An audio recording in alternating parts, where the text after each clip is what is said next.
Let's now talk about overstimulation, overwhelm. What do we really mean when we say those terms?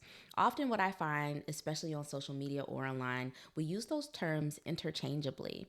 Oh, I'm overwhelmed. Oh, I'm feeling overstimulated. Sometimes they can feel like they mean the same thing when really they are different. However, what is true is that these two love to run together, okay? Overstimulation and overwhelm are like best friends. And so that's why I think we often use the terms interchangeably. But I want to help you understand what we mean when we say overstimulation and overwhelm and how to know which one you are experiencing.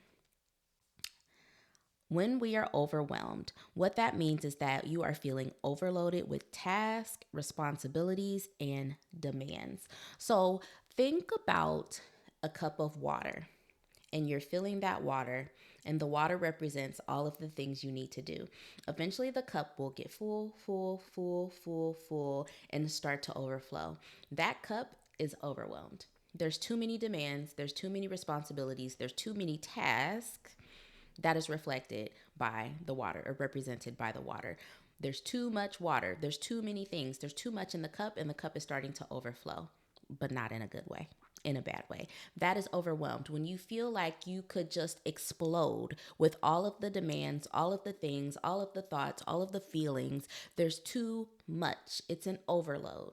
So that's what we mean when we say overwhelmed. There's too much packed into this tiny body, this tiny head, this tiny space, and it just needs a break.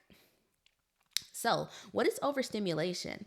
Overstimulation is something that we refer to when we are thinking about excessive sensory or cognitive input leading to stress and anxiety.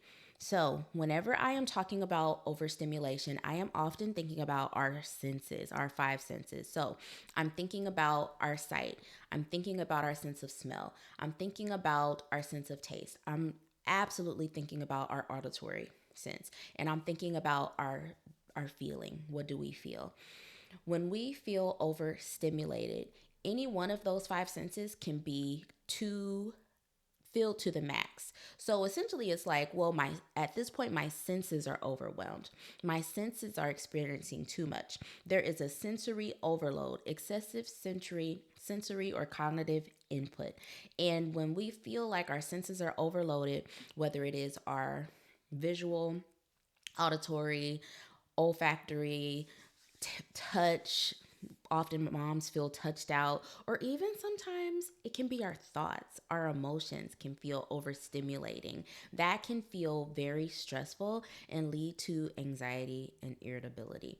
So, when we say overstimulated, think your senses. Your senses are overstimulated.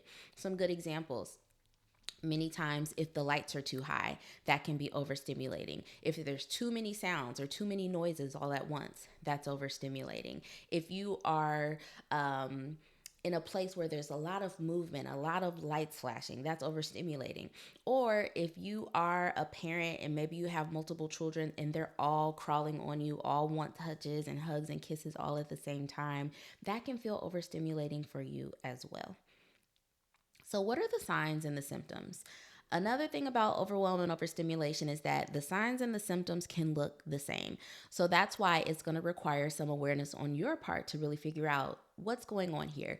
Am I feeling overwhelmed by my demands, my responsibilities, my obligations, or am I feeling overstimulated? Is my physical body or my thoughts or my emotions feeling like they are flooded? Whichever one is happening for you, that will be important because that's how you'll know what to do about it. But here are some of the signs and the symptoms. When someone is feeling overwhelmed, when someone is feeling overstimulated, they likely feel fatigued. You can feel tired, drained, like you need to go to sleep or you just need to lay down. You'll have difficulty concentrating. Could you imagine trying to concentrate and focus on something when you are overwhelmed and overstimulated? However, this is something that parents attempt to do every single day, particularly during that second shift. So, no wonder you're having trouble concentrating. No wonder it's not working for you to continue to do some work in the second shift because you're already overwhelmed and overstimulated. Many parents find that they become really irritable when they're overwhelmed or when they're feeling overstimulated. And this can bring on some feelings of guilt or regret because they may feel, oh, I'm snapping at my kid more than I want to. I'm not being my best self. I'm not showing up as the parent that I want. I really want to connect with my children, but I'm also just feeling so on edge. It likely is because you're feeling some overwhelm and some overstimulation during that second shift. It can be so hard to make decisions during this time. Making decisions when you're feeling overwhelmed and when you're overstimulated can be so impossible. That's why you're having a hard time figuring out what's for dinner because you're already overwhelmed, you're already overstimulated, you're likely exhausted from the day, and so it will be much harder to make a decision. We'll talk about a strategy for that later. And then lastly, feeling overwhelmed, feeling overstimulated can also make you feel isolated. Sometimes you feel alone. Sometimes you wonder, am I the only one going through this? Sometimes you feel like you want to hide. Sometimes you don't want to share how you feel. All of that is valid.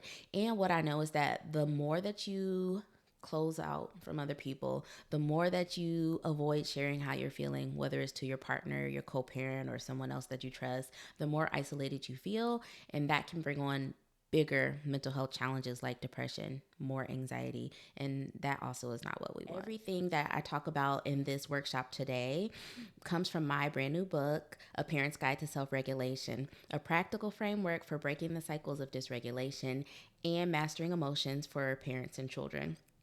I suspect that if you find the information in this workshop today helpful, you also will find the book very helpful. So go ahead, tap the link in my bio so that you can pre order your copy. Okay.